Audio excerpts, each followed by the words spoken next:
Sunday morning in Vancouver, BC, and I just wanted to show you guys the coolest bar in Vancouver.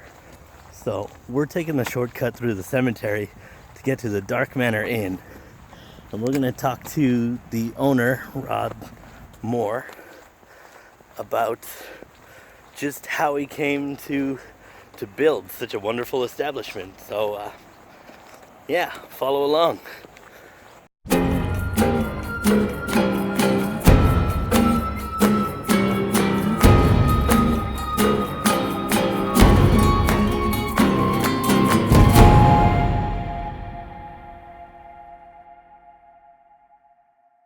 So we're at the Dark Manor Inn. I'm here with Rod Moore, the owner. Uh, would you mind telling us about this place? I have a thing for themed bars, themed anything, Disneyland, whatever. I got into the tiki culture 10 years ago or so, built the Shameful Tiki.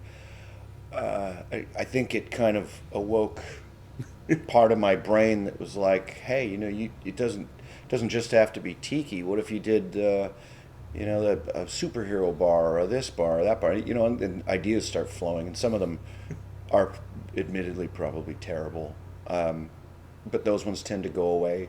The idea for something like this probably stemmed from inspiration from the Haunted Mansion in Disneyland. It's like, well, what if you could eat and drink in that place? It wasn't just a 15-minute ride, but you could sit down and kind of enjoy that theme. And this one really had legs, like the idea for the music,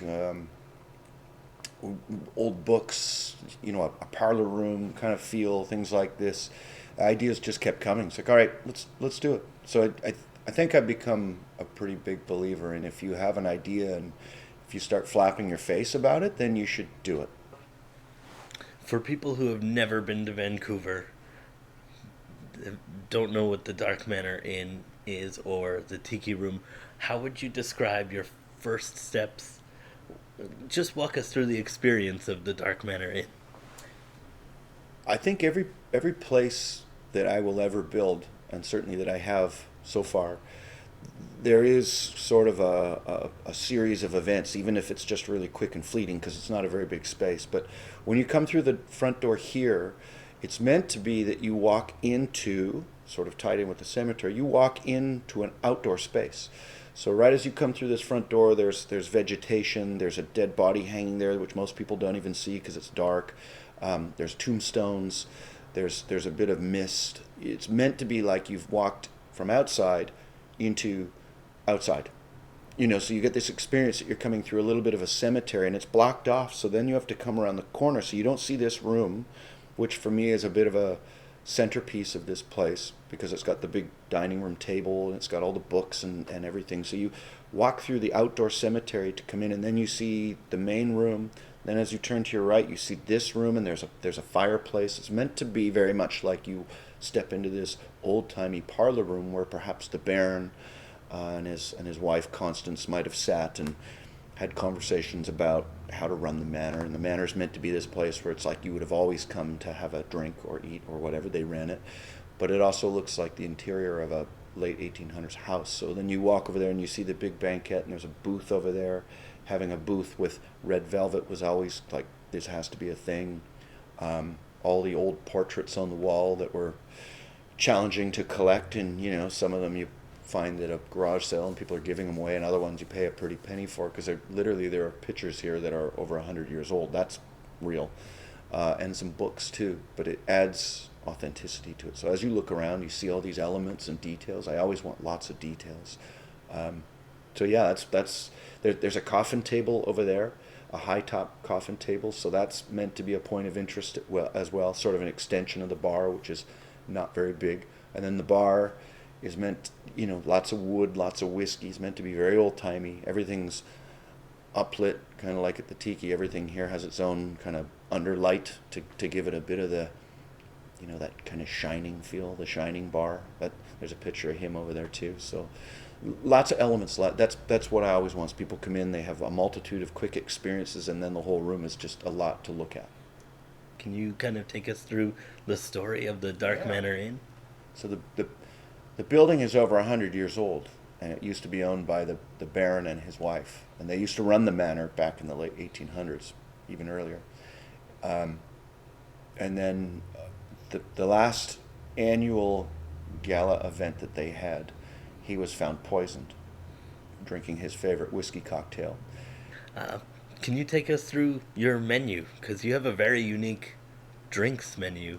Apparently we have a unique drink and food menu that's run the gamut of really good to, for some people it's really weird. And I don't know why it's weird, but so the drinks are meant to be like a haunted mansion version of like when you go to the tiki room. So there's nothing normal about tiki drinks compared to other classic cocktails. They're big and bold, and they're not what people usually associate with little umbrellas and stuff. That's something that happened after. Real tiki drinks date back to the 30s, and they're strong, as we were talking about. And some of them are spicy and dry, and they're not always sweet. Some are, but some of them are just a big punch in the face. It's like, okay, well, if we're talking about haunted cocktails, this is a genre that doesn't exist yet. We're literally going to invent this, and so there's no getting it right or wrong. It's just getting it right that people like them. So we came up, especially the bar team here really came up with a lot of interesting stuff. And my big thing was, okay, if that's rum based over there, it makes more sense that this old timey wood, books, candles, that would be whiskey. So we'll do whiskey based cocktails, and yeah, so they're kind of like haunted mansion version of tiki cocktails. So they're interesting. I mean, some of them come in goblets. Some of them come smoking and bubbling. It's pretty cool. You mentioned that you worked with the bar staff to create the drinks. Can you take me through more about what that process was like? Really, what happened is the manager, the general manager of this location, who also helps look after tiki, he very much wanted to put together a bar team of people that he knew and respected in the industry that would be hungry to work here. So he rolled with that. He found these guys and then brought them on, and they spent some time going over it. And really what my job became was kind of just watching what was happening. Certain things that I wanted, like I wanted a variety of glassware. I didn't want everything coming out in the same glass. I wanted to use a goblet for certain things. I wanted to use skulls for certain things. We all talked about things like dry ice and stuff like that. So we're on the same page. Past that, I think I named one drink, the Baron's End. Is there anything else you'd like to say to the internet?